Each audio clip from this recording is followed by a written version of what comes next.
본 방송에서 제공하는 투자 정보는 투자 판단에 대한 조언입니다. 방송에서 제공하는 주식의 가치, 가격 상승 및 하락에 대해서는 방송사에서 보장하지 않습니다. 시청자 여러분 안녕하세요. 오늘을 돌아보고 내일을 준비하는 오늘장 내일장 2부 진행의 백선혜입니다. 장 마감까지 확실한 승부 전략과 내일장 주목할 섹터까지 제시해드리고 있습니다. 오늘도 저희 방송과 함께 하시면서 성공적인 투자 전략 가득 담아가시기 바랍니다.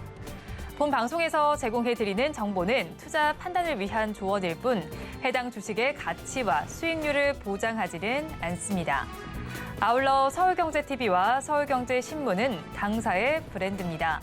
최근 당사를 사칭한 피해 사례가 늘어나고 있는 만큼 각별히 주의해 주시기 바랍니다. 또 저희 방송 유튜브를 통해서도 보실 수 있습니다. 유튜브 검색창에 서울경제TV라고 검색하시면 저희 방송과 함께 하실 수 있으니까요. 실시간으로 댓글 참여도 많이 해주시기 바랍니다. 그러면 오늘장 내일장 2부 본격적으로 시작하겠습니다. 급락하는 종목에 대한 대응 전략을 살펴보는 시간입니다. 종목 SOS 시간. 오늘은 다울투자증권의 이성웅 차장과 연결되어 있습니다. 차장님 안녕하세요. 네, 안녕하십니까? 네, 차장님 일단은 급락하는 종목들을 구조를 해보기 전에요. 시장 상황부터 점검을 해보겠습니다. 오후장 어떻게 보시나요? 외국인들의 장 오전이었죠. 외국인들의 매수세가 들어오면서 장 낙폭을 좀 회복하면서 플러스로 돌아섰는데 지금 이제 외국인들의 매매 패턴이 매수와 매도로 반복하는 과정으로 가고 있는 상태다라고 말씀드릴 수 있겠고요. 뭐 그런 점에서 본다고 한다면은 그 전에 최근에 이번 주 초에 주가 좀 하락세가 좀 심했죠. 그런 점에서는 약간 차익 매물 아직까지는 소화 과정이 계속 좀 일어나고 있는 상황이지만 지금 현재는 약간 차익 실현에 대한 매물 부분은 외국인들을 중심으로 또 이제 환율에 대한 부분 때문에 차익 실현 매물이 좀 제한적으로 가는 걸로 판단되고 있고요. 오늘은 또 이제 시장을 너무 낙폭을 좀 줄일 수 있었던 이유가 바로 이제 중국의 어떤 추가 보양책에 대한 기대감이 있었다라고 생각이 되고 있습니다. 뭐 그러면서 이 수요 회복 또 이제 작황 부진 같은 이런 여러 가지 부분에 있어서 이 국제 원자재 가격에 대한 부분에 약간 강세를 좀 보여줬는데 그러면서 약간 좀 농업, 비료 이런 관련주들의 좀 상승세가 좀 나와주면서 수급 여건이 전체적인 투자 심리가 아예 안 좋다라는 것보다도 부분적인 어떤 요소들 때문에 모멘텀은 좀 올리지 않았나라고 좀 생각이 되고 있습니다. 지금 현재 본다고 하더라도 이제 파월 연준 의장을 비롯해서 이 달러 약세나 어떤 국채금리 하락에도 불구하고 어떤 그 전에 증시가 미국 증시 하락했던 점은 좀 부담이긴 하지만 지금 현재 본다고 하더라도 이 차익에 대한 부분은 이제 너무 이제 강도나 여러 가지 면에서 봤을 땐 제한적으로 가지 않을까라고 좀 생각이 되고 있습니다. 오히려 어제 같은 경우에 반도체 지수가 2.68% 하락을 했죠. 그러면서 오늘 같은 경우에 차익 욕구가 더 심해질 가능성이 좀 있다라고 우려가 됐지만은 이 어떤 관련주 중심으로 매물 소화 과정은 좀 주 초에 좀 일어나지 않았나라고 좀 생각이 되고 있고 역시 원화 강세에 대한 부분에 있어서 전체적인 수급 불안 우려는 좀 경감되지 않았나라고 좀 생각이 되고 있습니다. 그렇기 때문에 여러 가지 요소를 직접 봐야겠지만 그날 어떤 이벤트나 어떤 모멘텀에 따라서 외국인들의 수급이 바뀌는 그런 상황으로 좀 가고 있는데 하지만 결론을 본다고 한다면은 외국인들의 그 어떤 수급 패턴의 방향성이 없다는 거죠. 그렇게 보면은 지금 어떤 예측을 해서 대응을 하는 것보다도 어떤 결과를 보고 좀 차분하게 주식 비중을 늘리는 전략보다도 지켜보면서 대응하는 전략이 좋지 않나라고 좀 생각이 되고 있습니다. 여기에 또 하나 더 말씀을 좀 드리면은 지금 현재 시장이 주도주가 없는 상황이죠. 그 전에 몇 주 전까지 반도체 업종이 우리나라 시장에서 주도주 역할을 하다가 지금 현재 반도체 차익 매물에 의한 다른 관련 주도주 업종을 사야 되는데 그 부분이 좀 매기가 좀 부족한 게 사실입니다. 그러기 때문에 전체적인 시장에 힘이 없는 것도 맞다라고 좀 볼 수 있겠고 그리고 이제 통화 정책 얘기가 많이 나와주고 있죠. 하지만 이 시장에서 아직까지도 우리나라 시장에서 이 미국의 통화 정책에 의한 반응이 많은 상당수를 차지하고 있지만 예전만큼의 그 통화 정책에 의한 주가의 연관성이 좀 낮아지고 있다는 점을 봤을 때 말씀드렸던 오늘은 뭐 중국발 어떤 그 부양 그리고 이 또 이제 환율 여러 가지 부분에 있어서 그때마다 좀 상황이 많이 바뀌는 부분은 좀 알고 유념을 하시면서 대응하시는 게 맞지 않을까라고 좀 판단되고 있습니다. 제롬 파월 연준 의장의 의회 출석 이후로 지금 미국 시장의 주가는 빠졌는데 우리 시장은 그래도 빨간불을 켜고는 있습니다. 외국인의 수급이 변동성을 나타내는 상황 속에서도 빨간불은 켜지만 강보합권 정도에 머물고 있습니다. 이런 상황 속에서 우리 시장에서 더욱더 급락하는 종목들이 있습니다. 2시 30분 기준 급락주들 화면을 통해서 살펴보시죠. 샘표식품을 먼저 보겠습니다. 천일염 풍기 현상과 관련해서 최근 급등하다가 오늘 장에서 빠지고 있습니다. 오늘 장에서는 10% 넘는 하락률을 기록 중이고요. 36,700원 선 지나고 있습니다. 다음으로 유라테크를 보겠습니다. 자동차 부품 업체인데 현대차의 주요 고객사로 부각이 되면서 어제 장에서 강세를 보였습니다. 하지만 오늘 장에서는 빠지고 있습니다. 10% 넘게 빠지면서 1,100원 선을 지나고 있습니다. 다음으로 다산 네트워크스를 보겠습니다. 우크라이나 재건 이슈로 오름세를 보이다가 오늘 장에서 밀리고 있네요. 8%가 넘게 빠지면서 4,880원 선을 지나고 있습니다. 다음으로 두산에너빌리티 보겠습니다. 원전 관련주입니다. 오늘 장에서는 6%가 넘게 밀리고 있는 상황입니다.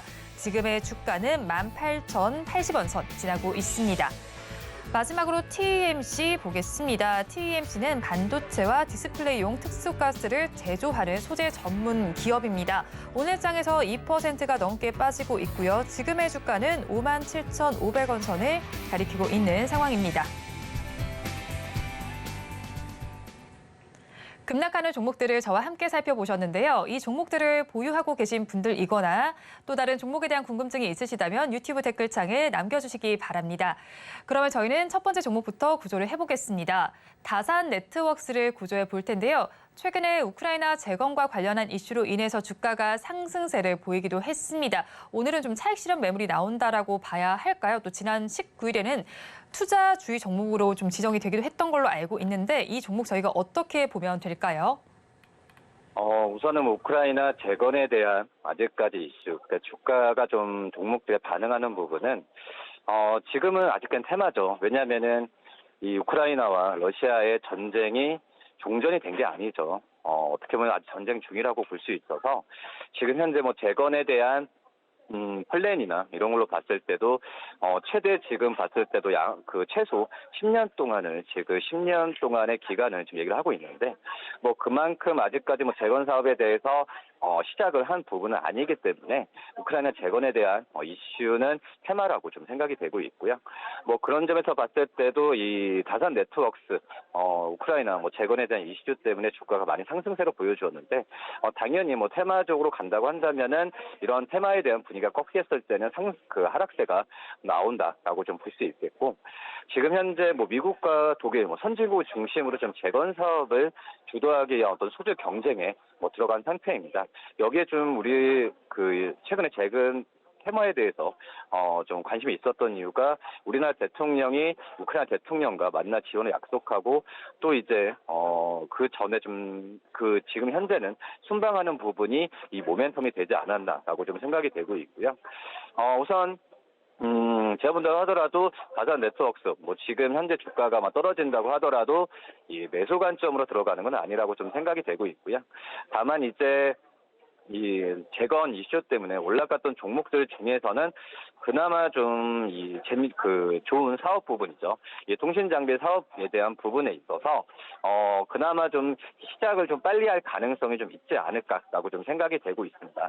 왜냐하면 어떤 모든 사업 부분 쪽에서의 어떤 통신 부분은 가장 기본적인 그런 상황이라고 좀 볼 수 있어서 이 다산 네트워크스에 대한 어떤 사업성을 봤을 때는 이 우크라이나 재건주 중에서는 그나마 좀 괜찮지 않을까라고 좀 생각이 되고 있고 지금 현재 뭐 사업 부분을 본다고 하더라도 뭐 통신 장비 또 네트워크 쪽에서의 공공 사업 부분을 좀 하고 있는데 지금 현재 뭐 전장용 쪽에서의 통신 솔루션 사업까지도 영위를 하고 있습니다. 뭐 그러기 때문에 지금 다산 네트워크스의 통신 장비 쪽에서의 사용처는 계속 늘어날 수밖에 없는 그런 상황으로 가고 있고 또 이제 네트워크 사업의 주 고객이 우리나라 이제 통신 사업자, 당연히 이 통신 3사와 가 있는 상황이고, 여기에 기업적인 어떤 공공시장 쪽에서의 그 시장 진출이 있기 때문에 안정적인 실적을 향후에 낼 가능성이 있지 않을까라고 좀 생각이 되고 있습니다.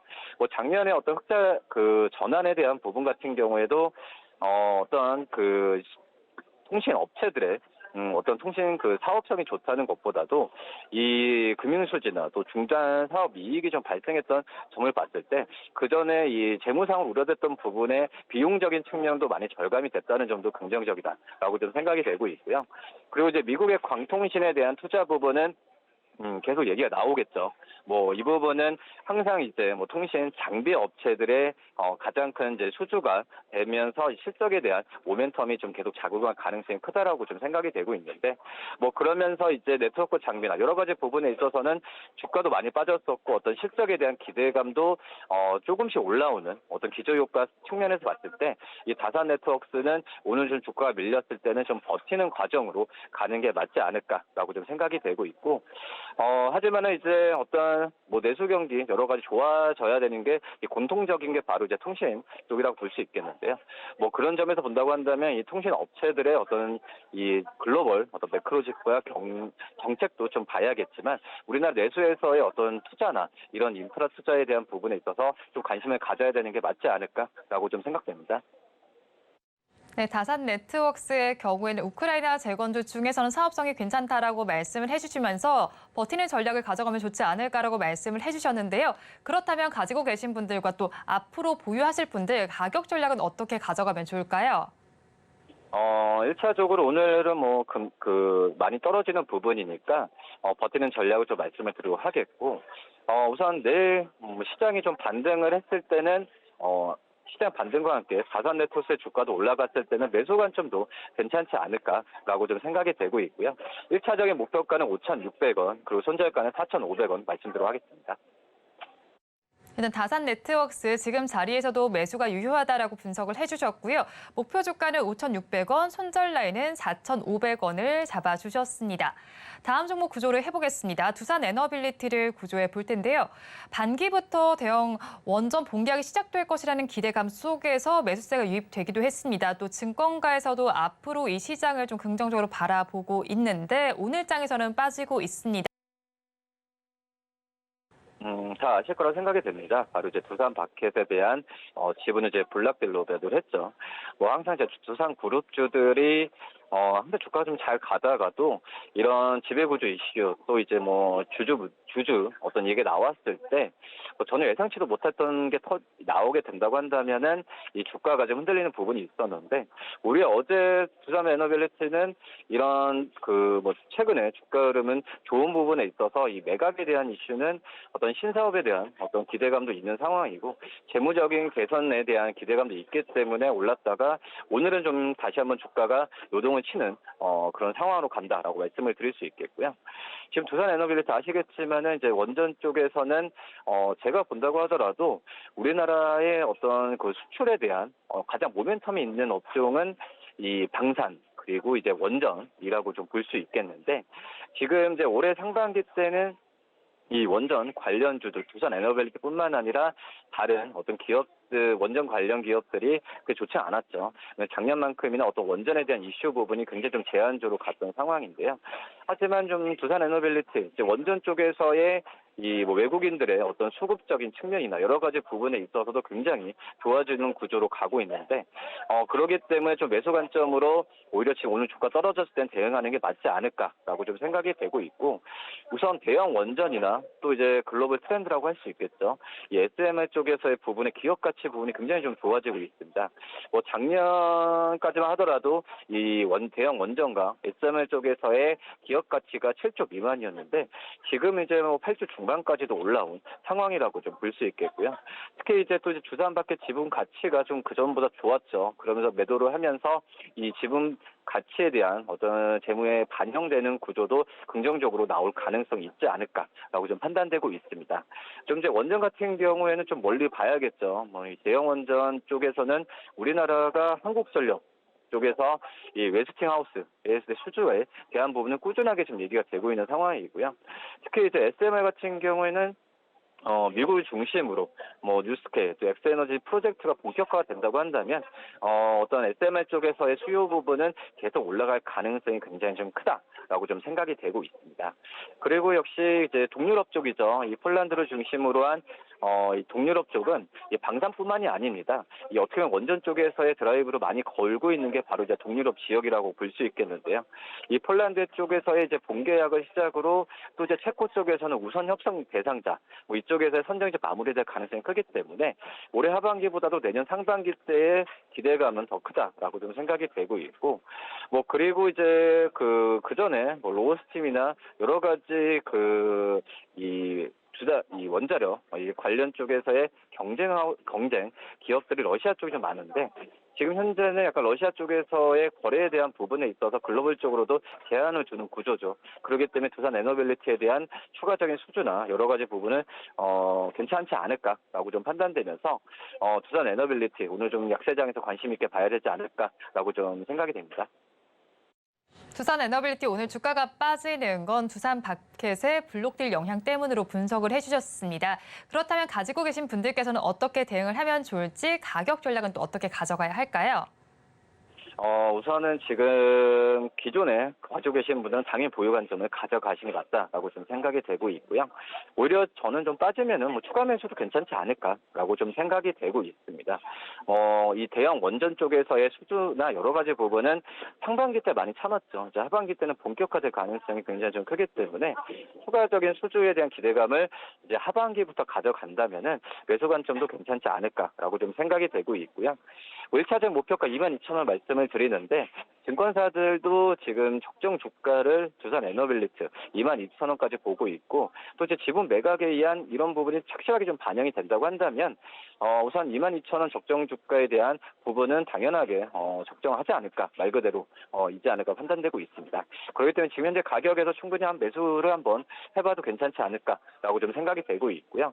1차적으로 이제 22,000 돌파했을 때는 그때 다시 한번 이 목표 주가 설정을 다시 하는 게 낫다라고 판단되고 있고 손절가는 16,000원 말씀드립니다. 두산 에너빌리티에 대해서는 버티자라는 전략 제시를 해주셨고요. 현재까지도 추가 매수 유효하다라고 분석을 해주셨습니다. 가격 전략 조금 더 살펴보면 목표 주가는 22,000원, 손절 라인은 16,000원으로 제시해 주셨습니다. 마지막 종목도 구조를 해보겠습니다. TMC를 구조해 볼 텐데요. 반도체용 특수가스를 생산하는 기업입니다. 전쟁 특수를 누렸는데 하지만 이 특수가 사라지게 되면서 사업 다각화를 노리고 있습니다. 신사업에 발을 뻗고는 있는데 아직까지 사업의 방향성은 잡지 못하고 있는 것으로 보이죠. 이 종목은 저희 어떻게 봐야 할까요? 우선 뭐 TMC 같은 경우에는 뭐 특수가스나 여러 가지 특수가스보다는 희귀가스죠. 뭐 희귀가스 가격이 좀 많이 정상화되는 과정에서 실적에 대한 기대감이 그 전에 주가에 좀 영향을 미치면서 좀 갔었죠. 뭐 그러면서 주가가 좀 빠지는 상황에서의 그런 현재 부분이라고 볼 수 있겠고요. 그리고 어떻게 보면은 이게 좀 탈실현이라고 좀 생각이 되고 있고 이 TMC 같은 경우에는 가장 중요하게 생각하는 모멘텀이 바로 이제 이 고객사가 굉장히 좀 다양하다는 부분입니다. 특히 이제 삼성전자 내 점유율은 점점 상승하는 모습을 좀 보여주고 있는데 지금 현재 이 TMC 같은 경우에도 뭐 레이저, 제노, 뭐 디보란 여러 가지 부분에 있어서 삼성전자 쪽에서의 직납을 지금 시작을 했죠. 점유율 상승에 을 하고 있는 구간인데, 근데 점유율 상승이라는 부분 같은 경우가 뭐 기존에 쌓아놨던 것보다도 이제 초입 단계에서 점유율 상승이 이루어졌다는 점이 저는 제일 긍정적이다라고 좀 생각이 되고 있고요. 현재 말씀드렸던 레이저, 뭐 데눈, 뭐 디보란 같은 현재 이 세 소재 모두 내부 점유율은 거의 10% 미만이기 때문에 점진적인 상승 가능성도 굉장히 좀 높은 그런 구조이지 않을까라고 좀 생각이 되고 있고요. 그 다음에 이제 전자뿐만 아니라 이 포스코죠. 이 포스코 쪽에서의 희귀가스, 그러니까 이 포스코 하면 이제 광양제철소에서 나오는 이 부생가스로부터 이제 그 희귀가스를 좀 추출하는 모습인데, 뭐 이런 그 협업에 대한 부분에 굉장히 진행을 좀 잘 하고 있습니다. 뭐 그러기 때문에 향후 포항 제철소 이쪽에서의 확대 전개를 하게 된다고 한다면 이 원료 조달이나 이런 부분에 있어서도 굉장히 용이하지 않을까라고 좀 생각이 되고 있고요. 그런 점에서 이제 가스 종류도 확대가 되겠죠. 뭐 여러 가지 가스에 대한 부분에 있어서 좋아지는 구조로 가게 된다고 한다면 TEMC에 대한 어떤 관심을 좀 꾸준하게 좀 가져야 되지 않을까라고 좀 생각이 되고 있고요. 현재는 이제 이산화탄소 이쪽에서의 확대에 대한 부분이 좀 논의가 되고 있는 상황인데 뭐 그렇게 된다고 한다면은 TEMC의 이 희귀가스에 대한 종류의 스펙트럼도 넓어지겠지만 이 부분이 매출로 잘 반영될 가능성이 굉장히 좀 크지 않을까라고 좀 생각이 되고 있습니다. 특히 이제 지금 반도체 업종이 좋아진 상태에서 얼만큼 좋아질까? 이 부분이 좋아지는 부분이 당겨질 가능성은 뭐 시기는 아직까지 물음표이지만 지금 현재 봤을 때도 이 반도체 업황이 이 바닥이라는 느낌이 많이 강하기 때문에 TEMC도 먼저 주가가 선 반영을 하는 그런 과정에서 한번 좀 오늘 주가가 떨어졌을 때 살펴볼 필요가 있지 않을까라고 좀 생각이 됩니다. TEMC 지금 대기업과의 협력도 부각이 되고 있는데 오늘 지금 주가 양상도 살펴보니까 하락분을 좀 많이 줄여낸 모습입니다. 그렇다면 가지고 계신 분들께서는 이 시점에서 어떻게 대응하면 좋을까요? 지금 현재 뭐 시가총을 본다고 하더라도 TEMC의 기업 가치를 굉장히 높게 평가하죠. 8천억까지 이상 보고 있는데 그렇게 된다고 한다면 증권사들의 목표 주가는 7만 5천 원까지 제시하고 있습니다. 근데 이런 부분보다도 우선 지금 현재 가격이 떨어졌을 때의 매수 관점으로 좀 유지를 하고 또 기존에 가지고 계신 분들 버티는 전략이 좋은데 1차적으로 목표가 5만 8천 원 말씀을 드리는데 5만 8천 원 넘었을 때는 저는 추가적인 매수를 더 해도 괜찮지 않을까라고 좀 생각이 되고 있고요. 왜냐하면 지금 증권회사에 말씀하는 목표 주가 7만 5천 원이 지금 PER로 15배라고 볼 수 있습니다. 뭐 그러기 때문에 충분히 제가 봤을 때도 이 너무 고평가인 목표 주가 아니라고 판단되고 있어서 지금 현재 가격과의 괴리율은 충분히 있다라고 생각이 되고 있고요. 손절가는 5만 2천 원 말씀드리도록 하겠습니다. 네, 일단 TEMC의 경우에도 버티는 전략 제시해 주셨고요. 현재까지 추가 매수도 유효하다라고 분석을 해주셨습니다. 목표 주가는 5만 8천 원, 손절 라인 5만 2천 원으로 제시해 주셨습니다. 지금까지 다올투자증권의 이성웅 차장과 함께했습니다. 오늘 연결도 고맙습니다. 네, 감사합니다.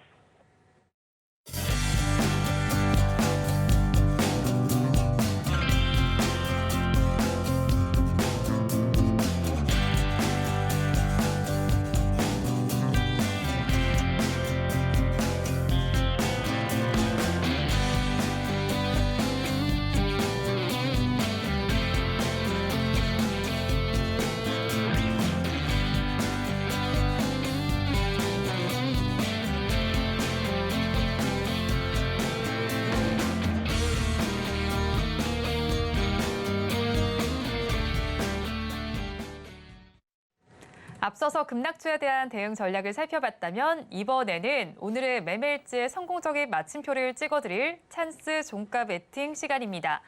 오늘은 비전경제연구소의 김태성 이사와 함께합니다. 어서 오세요. 네, 안녕하세요. 네, 일단 이사님 종가 베팅 시간에 짚어주셨던 종목 리뷰를 먼저 해보도록 하겠습니다.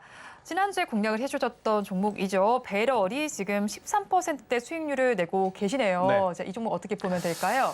일단 이틀 전까지 강한 상승세를 좀 나타냈는데 네. 어제 오늘 지금 조정을 보이고 있어요. 그러면 없으셨던 분들 다시 사셔도 된다. 지금이 살 기회다. 네, 매도하셨던 분들도 다시 사셔도 된다. 자, 왜냐하면 지난 주말 날씨 어땠죠? 엄청 더웠죠. 더웠습니다. 네. 6월 달임에도 불구하고 그렇게 더웠다라는 것, 7월 달, 8월 달 가봐야 알겠습니다만 네. 덥기 시작하면 이제 한없이 네, 더워질 맞아요. 것 같고 지금 제가 그때 당시에 어떤 이야기를 많이 드렸냐면 의류 중에 목적성, 기능성을 가지고 있는 의류가 굉장히 잘 팔린다라는 네. 의견을 드렸어요. 그렇기 때문에 배럴 혹은 배럴뿐만 아니고요. 한세실업, 영업무역 여러분들이 알고 계시는 의류주 같은 경우에는 충분히 현재 구간에서 공략을 하더라도 올해 하반기까지의 실적을 기대해 볼 수 있는 종목과 섹터군이다라는 의견 한번 드려보도록 하겠습니다. 네, 그렇다면 계절적 성숙에 직면했다라고 볼 수 있겠는데요. 네. 의류주에 대한 전망은 어떻게 보시나요? 일단 사실 의류주가 강세를 보이는 이유는 중국 때문이다. 네. 사실 이제 중국이 원래는 K-뷰티라든지 K-컬처라고 하잖아요. K-문화에 대해서 정말 이제 이 반응들이 뜨거웠었는데 과거에는 사실은 의류 쪽보다는 이 뷰티 쪽이 조금 더 네. 많은 관심도를 좀 많이 받아갔었어요. 그런데 지금 중국과 우리나라의 관계가 조금 삐그덕거리고 있고 예전처럼 또 중국인들이 또 한류 열풍을 또 크게 불러일으키지 못하다 보니 아무래도 이제 K컬처에 지금 관심이 많은 유럽이라든지 미국 이쪽에서의 성과들이 지금 나오고 있어서 이쪽은 사실 화장품보다는 의류가 더 인기가 많다 그래요. 그렇기 때문에 지금 엔터사들 오늘 같은 경우에도 하이브 올라가고 있죠. JYP 여전히 굳건하죠. 그쵸. SM, YG 엔터테인먼트 여전히 올라갈 폭 굉장히 지금 많이 남아있기 때문에 저는 이 의류주 같은 경우에는 단기적인 시세도 물론 긍정적입니다. 하지만 조금 더 길게 보실 분들은 겨울까지 가져가셔도 돼요. 왜냐하면 똑같은 옷을 만들더라도 네. 여름 옷보다는 겨울 옷이 더 비싸죠. 마진율이 높을 수밖에 네. 없어요. 자, 그런데 이 여름 옷을 만드는 지금 시기에 이렇게 좋은 성과를 낸다? 그러면 결국 겨울에도 더 좋은 성과를 낼 수 있다는 의견 한번 드려보도록 하겠습니다. 의류주는 단기적으로도 좋겠지만 여름 지나서도 겨울까지도 가져보시라고 조언을 해주셨습니다. 그럼 두 번째 종목도 리뷰를 해볼게요. 제이시스 메디칼 5월 18일에 공략을 해주셨는데요. 일단 네. 축하드리겠습니다. 목표가에 도달하셨습니다. 네. 어떻게 보면 될까요? 일단은 가지고 계신 분들은 저는 조금 더 올라갈 가능성을 높게 보지만 네. 일부라도 수익을 좀 챙기면서 가시는 게 맞지 않을까라는 생각이 들어요. 대신에 이제 전체적으로 여전히 피부 미용 의료기기 쪽은 계속해서 좀 관심을 가져보셔야 될 것 같아요. 왜냐하면 일단 우리나라 지수가 계속해서 높은 위치에서 잘 흘러가고 있죠. 네. 그러니까 어제 사실 3대 지수가 화요일 날 약했고 어제 수요일 날도 약했기 때문에 오늘 우리나라 지수도 사실은 더 약한 게 정상이에요. 그런데 네. 지금 우리나라 지수 상대적으로 지금 강하죠. 그리고 강보권 정도까지 올라와 그렇죠. 있죠. 보합권까지 올라왔다는 것은 그만큼 강하다라고 좀 볼 네. 수가 있는데 문제는 이제는 또 반기 실적 시즌이 다가오고 있습니다. 네. 자, 반도체 IT는 여러분들 아시겠지만 눈에 보이는 실적보다 사실 많이 올라간 종목군들이 많아요. 삼성전자, SK하이닉스 실적 안 좋습니다. 하지만 엔비디아 때문에 기대감이 지금 올라간 종목군들이 많고 2차 전지는 실적은 좋습니다. 하지만 그 높은 실적보다 주가가 더 높이 지금 올라가 있기 때문에 실적 가이던스가 나오면 부담을 느낄 수밖에 없기에 실적주로서의 탄탄한 부분을 또 가지고 있는 쪽이 의료기기. 왜 그러냐면 바로 소모품에 대한 매출이 확실한 캐시카우 역할을 하기 때문에 그래서 만약 없으신 분들은 현재 위치가 사실은 되게 부담이 될 수밖에 없어요. 네. 그래서 차라리 관심 종목에 넣어두시고 조정을 기다리시는 게 지금은 맞다. 대신에 보유하고 계신 분들은 절반은 수익 실현하시고 절반은 저는 이 구간까지 왔으니까 한 번 더 거래량이 터질 때 약 13,000원, 14,000원 그 이상을 노려보자라는 전략을 한번 드려보도록 하겠습니다. 네, 제이시스 메디칼 보유하신 분들께서는 절반은 수익 실현해 보시고요. 신규로 진입하려는 분들께서는 관심 종목에 넣어두셨다가 조정이 나오면 접근을 해보시면 좋겠습니다. 그렇다면 K피부 미용은 고성장이 지속이 되고 있습니다. 추가적으로 상승 여력 어느 정도다라고 보실까요?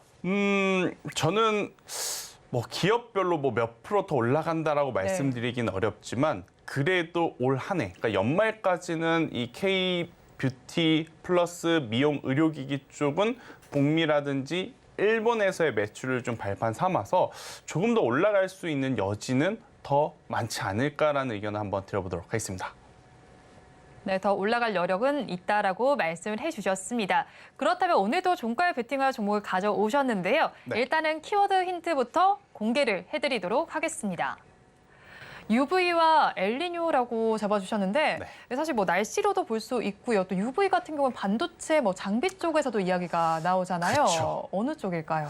UV가 우리가 사실 주식을 하시다 보면 반도체에서 되게 네. 많이 들어보셨을 진짜 거예요. 많이 들어봤죠. 그래서 UV만 쓰면 여러분들이 반도체 부품 주겠구나, 네. 혹은 반도체 장비 주겠구나 싶어가지고 제가 뒤에 엘니뇨라고 하는 힌트를 하나 더 붙였습니다. 한번 어떤 섹터일지. 자, 그럼 날씨 쪽이고 네. 네, 날씨 쪽일 것 같고요.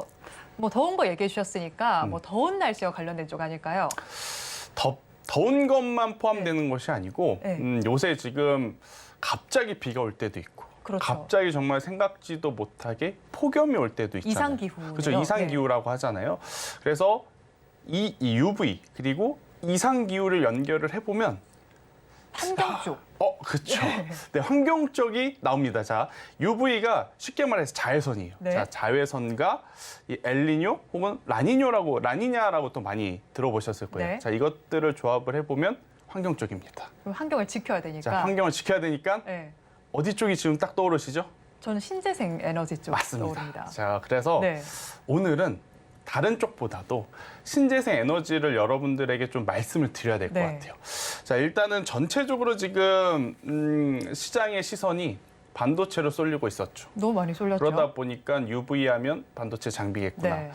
왜냐하면 반도체의 수많은 공정 중에 아무래도 이 세정 공정에 이 UV라는 단어가 많이 들어가요. 네. 그런데 이제 그쪽보다는 최근에 보면 엘니뇨, 라니냐라고 해서 수온이 올라가면 엘니뇨, 수온이 낮아지면 라니냐인데 이걸로 인해서 갑작스럽게 엄청나게 더워져서 가뭄이 오거나 아니면 비가 엄청나게 많이 와서 또 홍수가 나거나 그러다 보면 뭐가 가장 크게 문제가 나타나냐면 우리가 먹고 마시는 비료, 사료 이걸 통한 가축, 육계, 돈육 이런 것들의 가격이 엄청나게 올라갑니다. 그러니까 전체적으로 지금 지구 온난화의 문제가 단순히 뭐 기후가 올라간다, 기후가 내려간다 이걸 떠나서 생활에 밀접하게 지금 피해들을 주고 있는 단계까지 벌써 와버렸어요.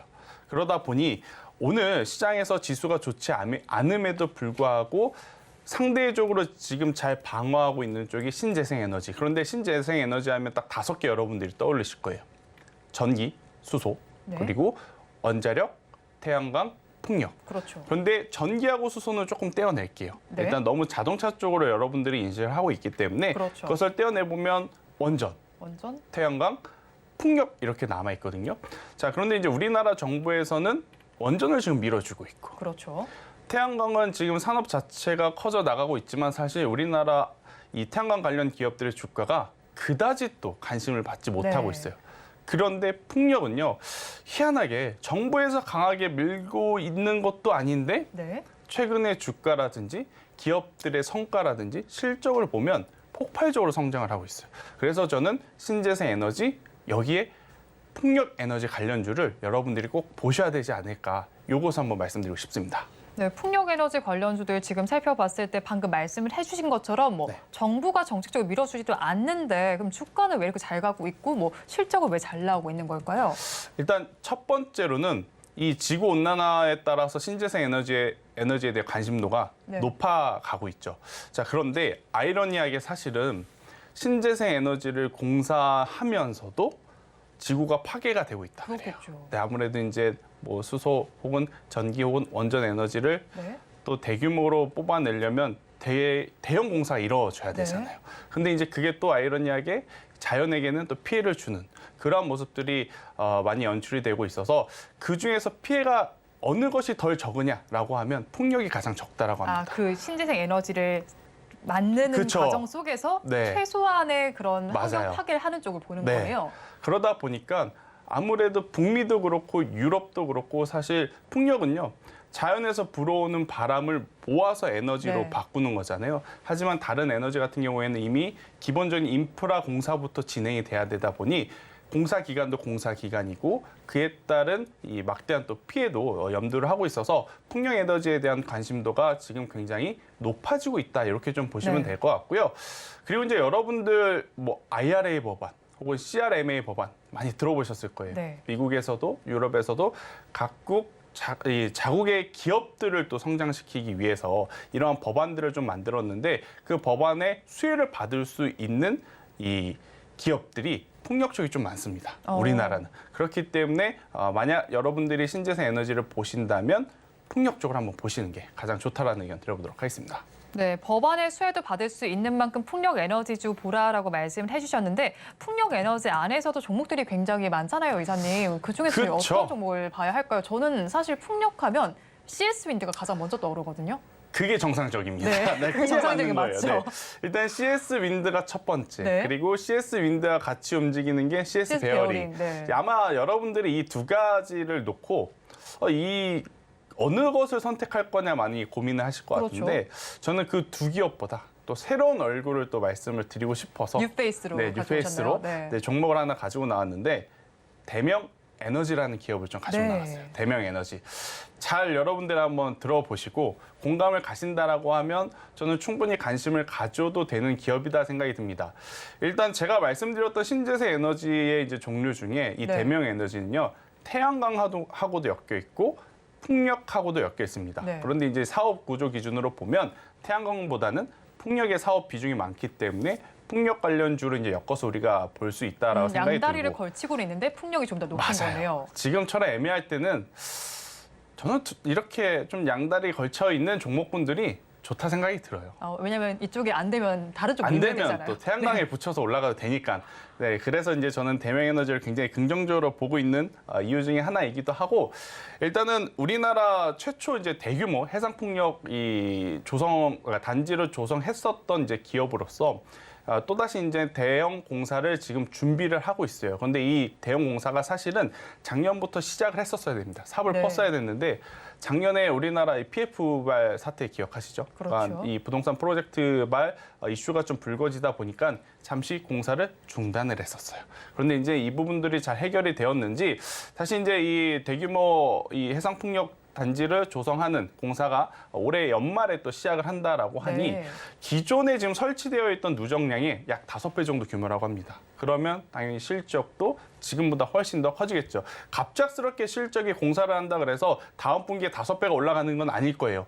왜냐하면 공사하는 기간도 있고 또 그에 따라서 들어가는 비용도 있기 때문에. 하지만 여러분들이 잘 생각을 해보시면 조선도 그렇고 이러한 기업들이 수주잔고라는 것을 우리가 많이 이야기를 하잖아요. 그렇죠. 그러니까 이 대명 에너지도 착실한 캐시카우 역할을 해줄 수 있는 대규모 공사를 네. 맡았기 때문에 이에 따라서 실적에 대한 부담감이 지금 확 줄어든 상황, 이렇게 좀 보시면 될 것 같고, 아무래도 사실 이제 풍력이라고 하면 우리나라나 미국보다는 네. 유럽 쪽에 조금 더 많은 맞다 그래요. 그러니까 지형이라든지 환경상. 그런데 이제 아직까지 대명에너지는 뭐 해외에 크게 수출하는 기업은 아닙니다만 네. 그래도 전체적으로 턴키를 가지고 관리를 할 수 있는 기술력을 가진 기업인 만큼 또 해외 수출에 대한 기대감까지 한번 포함이 된다라고 하면 저는 충분히 이 대명 에너지도 CS 윈드라든지 CS 베어링만큼 관심을 받을 수 있는 기회는 올 수 있다는 의견을 한번 드려보도록 하겠습니다. 네, 일단 해상 풍력과 관련해서 한번 살펴보면 좋겠는데 지금 대명에너지 오늘 주가를 보니까 7%대 오름세가 나타나고 있습니다. 저희 네. 가격 전략은 어떻게 가져가야 할까요? 일단은 덜 올라서 저는 굉장히 만족스럽고요. 7% 정도면 괜찮다. 네. 지금 현재 26,650원인데 현재 가격에서 매수를 해도 충분히 네. 가능하다. 대신에 22,000원이라는 가격대가 이탈이 되게 되면 그때는 우선 매도를 하고 빠져나오시는 게 좋을 것 같아요. 네. 왜냐하면 최근 거의 1년 동안 22,000원이라는 가격대 밑으로 내려간 것은 딱 요 구간인데 다시 한번 내려가면 또 네. 오랜 기간 또 횡보를 할 수 있어서 22,000원 이탈 시 손절, 대신에 만약 올라가게 된다라고 하면 충분히 최고점인 박스권을 넘어갈 수 있다라는 생각이 네. 들어요. 하지만 이제 여기서 차익 매도 물량이 나올 수 있으니 1차적으로 목표는 35,000원. 만약 여기서 더 넘어가게 된다면 전 37,000원까지 보셔도 괜찮다라는 의견 드려보도록 하겠습니다. 네, 오늘 대명 에너지 짚어주셨는데요. 지금 22,000원을 손절 라인으로 또 목표 주가는 35,000원으로 잡아주셨습니다. 그럼 저희는 마감 동시효과 구간 분위기를 살펴보겠습니다. 우리 양대 시장은 어떻게 마감을 준비하고 있는지를 살펴보니까요. 코스피와 코스닥 양대 시장은 모두 강보합권에서 마칠 준비를 하고 있습니다. 코스피 시장 0.25%의 강세로 2,589선에서 종가 형성할 준비를 하고 있고요. 코스닥 시장 0.11%의 오름세입니다. 876선에서 종가를 형성할 준비를 하고 있습니다. 이사님 오늘 시장 어떻게 보셨나요? 네, 일단 뭐 저는 오늘 시장 굉장히 긍정적으로 봤던 투자자 중에 한 명인 것 같습니다. 사실 어제 이 미국의 3대 지수가 이틀 연속 밀렸음에도 네, 맞아요. 불구하고 오늘 우리나라 증시 특히나 삼성전자가 잘 버텨줬다는 것에 대해서는 굉장히 또 좋은 점수를 줘야 되지 않을까라는 생각이 들고, 역시나 전기차라는 이 섹터가 우리나라에 있다는 게 네. 가장 큰 행운이 아닌가라는 생각이 듭니다. 어찌되었든 지금 테슬라 일론 머스크가 계속 이슈몰이를 하고 있죠. 그렇죠. 뉴스를 생성을 해내고 있습니다. 뭐 이번 주 초 기준으로 보면 슈퍼차저에 대한 이야기, 그리고 또 어제 저녁 기준으로 보면 기가 팩토리 증설에 대한 이야기. 그러다 보니까 직접적으로 수혜를 받든 받지 않든 결국 시장의 관심이 2차 전지로 지금 쏠리는 그러한 네. 상황.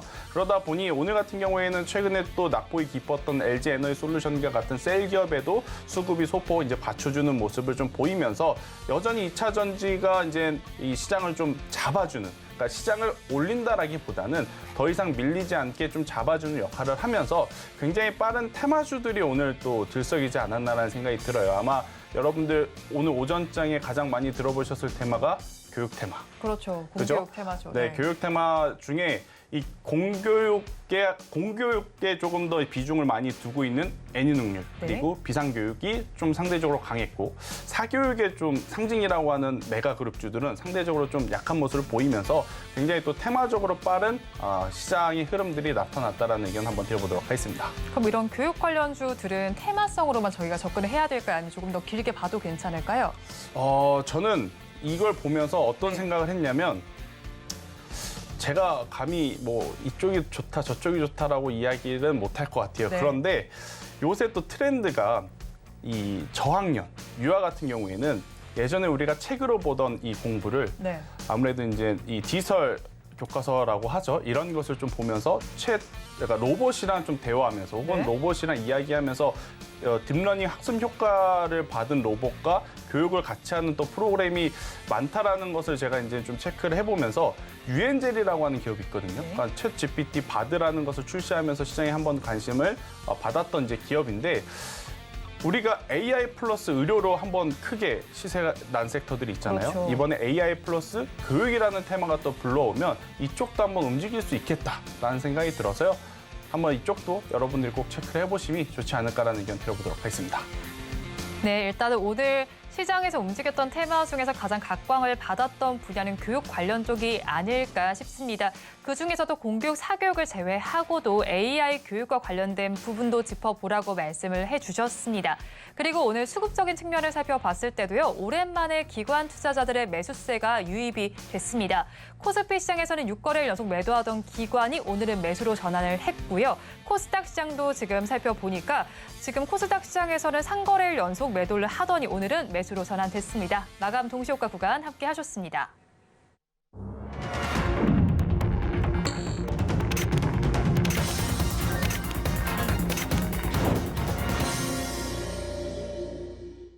오늘 우리 시장 그래도 하락으로 출발하더니 조금씩 힘을 내주는 장세가 펼쳐졌습니다. 마감 앞두고 약간 방향성을 찾지 못하는 장세가 펼쳐지기도 했는데요. 그렇다면 저희는 내일장에 대한 전략을 짜보도록 하겠습니다. 오늘장, 내일장 전문가님들께 내일의 히든카드가 될 중요 포인트를 여쭤봤습니다. 화면을 통해서 살펴보시죠. 반등을 시도하는 우리 증시입니다. 미리 담을 섹터에 대해서 질문을 드려봤는데요. 먼저 다울투자증권의 이성웅 차장님께서는 외국인 수급 종목에 관심을 가지라고 말씀을 해주시면서요. 방산주와 자동차, 조선주를 짚어주셨습니다. 다음으로 윤석천 경제평론가님께서는 배터리, 방산, 엔터, 반도체, 쉴 때 담자라고 해주셨고요. 마지막으로 루크투자연구소의 임순재 대표님께서는 실적 호조가 기대되는 자동차주라고 말씀을 해주셨습니다. 이에 대해서 이사님 의견 어떠실까요?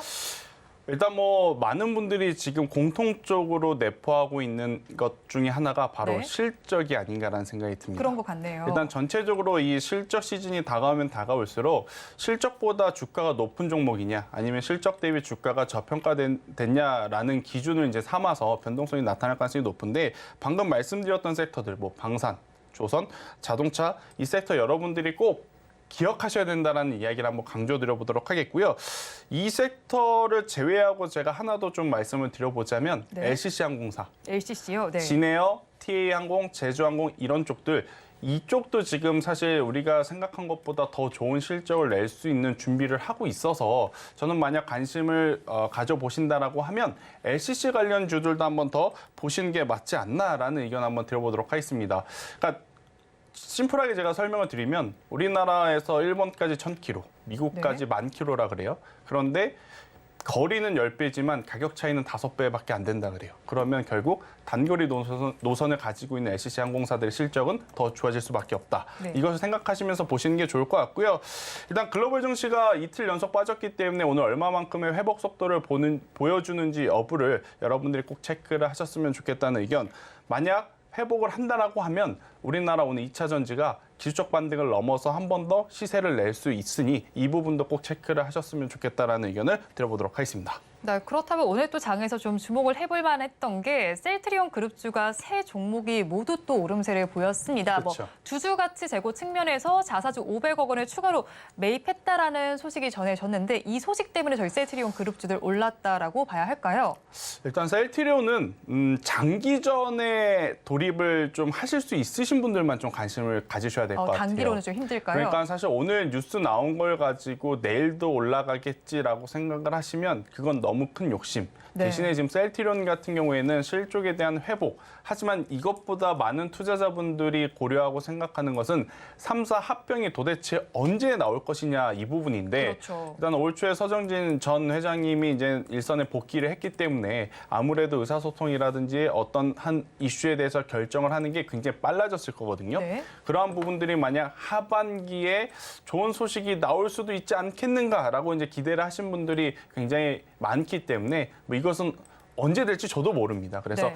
장기로 끌고 가실 수 있는 분들만 저는 셀트리온 그룹주들 혹은 셀트리온 그룹주 내에서 헬스케어 네. 쪽을 한번 끌고 가시는 게 맞지. 지금은 이미 시세가 한번 그러니까 기대감을 가지고 한번 시세가 나온 그 상황에서의 조정세에서의 기술적 반등이기 때문에 오늘의 상승에 너무 의미 부여를 하실 필요는 없지 않을까라는 의견을 드려보도록 하겠습니다. 네, 셀트리온 그룹주 같은 경우엔 장기적으로 가져가실 분들이 조금 더 주목하면 좋겠다라고 분석을 해주셨습니다. 그렇다면 오늘은 또 시장 속에서요. 비트코인이 3만 달러를 돌파했다라는 소식 속에서 가상자산 관련 주에서도 좀 강세가 관찰이 됐습니다. 네. 이 부분도 역시나 좀 단기적으로 저희가 봐야 할까요? 비트코인 관련주를 매매하실 거라면 네. 차라리 이 가상화폐에 지갑을 여시고 네. 가상화폐를 네. 매매를 하시는 게 저는 더 맞다. 그러니까 지금 보면 사실 어제 이 비트코인의 선물 가격이 약 8% 정도 상승을 했더라고요. 근데 보통 그렇다라고 하면 우리나라 시장에 와서 뭐 우리기술 투자라든지 뭐 비덴트는 이제 거래 정지이기 때문에 제외하고요. 네. 그러니까 우리기술 투자 같은 기업들이 굉장히 강한 모습을 보여야 하는데 오늘 시초에 갭상승 뜨고 다 내려왔어요. 네. 그러니까 이제 시장에 참여하신 투자자도 가상화폐 관련주 할 거면 차라리 가상화폐를 하거나 아니면 기다렸다가 지금 계속 출시가 된다고 하는 이 가상화폐 ETF 네. 쪽으로 이제 하시는 게 저는 더 맞다라는 의견 드려보도록 하겠습니다. 가상자산 관련주를 접근을 하시겠다면 오히려 가상자산에 직접 접근을 해보시다라고 말씀을 해주셨습니다. 그렇다면 오늘도 게임주 중에서 넥슨 게임즈의 상승률이 좀 눈에 띄었습니다. 네. 전일에 또 외국인이 대량 순매수를 하기도 했고요. 또 중국에서 블루 아카이브가 비공개 시범 테스트를 시작했다라는 소식도 전해졌습니다. 뭐 흥행 기대감 때문에 이렇게 올랐다라고 봐야 할까요? 근데 많이 올랐거든요. 아무래도 상징성이라는 것을 좀 내포화가 있지 않을까 싶어요. 이게 무슨 이야기냐면 지금 우리나라와 중국이 그렇게 좋지 않잖아요. 네. 화장품을 놓고 보시더라도 중국 매출이 많은 LG생활건강 아모레퍼시픽 지금 주가 보면 아마 여러분들 깜짝 놀라실 네. 겁니다. 왜냐하면 다른 중소형 화장품주들은 계속 올라가는데 이 친구들은 계속 내려요. 그만큼 사이가 안 좋은데 지금 중국에서 특히 게임은 판호 발급이라고 하는 이슈하고 직접적으로 연결이 되어 있잖아요. 그렇죠. 그래서 사실 우리나라와 중국 관계가 안 좋으면 가장 먼저 또 무너지는 쪽이 게임주였어요. 네. 그런데 지금 또 중국에서 또 성과가 좋다라는 이슈가 나오다 보니 그러면 넥슨 게임즈뿐만 아니고 지금 중국에서 발매를 준비하던 이 게임 주까지도 좋아질 수 있지 않겠는가라는 이제 투심이 한 번에 좀 몰리면서 네. 최근에 이제 주가가 상승을 한 게 아닐까라는 생각이 들고 이 흐름이 저는 그대로 유지가 된다라고 하면 결국 신작에 대한 모멘텀까지 있어서 추가적으로 상승 가능하다라는 의견 네. 한번 드려보도록 하겠고 대신에 이제 쫓아가기 어려우신 분들은 펄어비스라는 기업이 있습니다. 네, 그렇죠. 도깨비라든지 붉은 사막 그리고 특히나 이제 검은 사막이 현재 퍼포먼스를 좀 내보이고 있어서 낮은 가격에 사실 분들은 펄어비스, 변동성에 도전을 해보실 분들은 넥슨 게임즈 괜찮다라는 의견 한번 들어보도록 하겠습니다. 네, 넥슨 게임즈에 도전하신다면 변동성에 기대를 해보시고요. 좀 저가에 매수하겠다라고 하시면 펄어비스 공략을 해보시기 바랍니다. 지금까지 비전경제연구소의 김태성 이사와 오늘 이 시간 함께했습니다. 오늘 말씀도 고맙습니다. 오늘장 내일장 2부 마칠 시간이 됐습니다. 본 방송에서 제공해드리는 정보는 투자 판단을 위한 조언일 뿐 해당 주식의 가치와 수익률을 보장하지는 않습니다. 아울러 서울경제TV와 서울경제신문은 당사의 브랜드입니다. 최근 당사를 사칭하는 피해 사례가 늘고 있는 만큼 각별히 주의해 주시기 바랍니다. 오늘장 내일장 2부 준비한 순서는 여기까지입니다. 저희는 내일 이 시간도 여러분과 함께하겠습니다. 고맙습니다.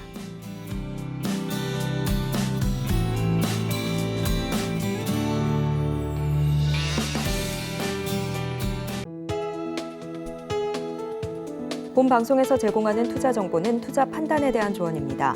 방송에서 제공하는 주식의 가치, 가격 상승 및 하락에 대해서는 방송사에서 보장하지 않습니다.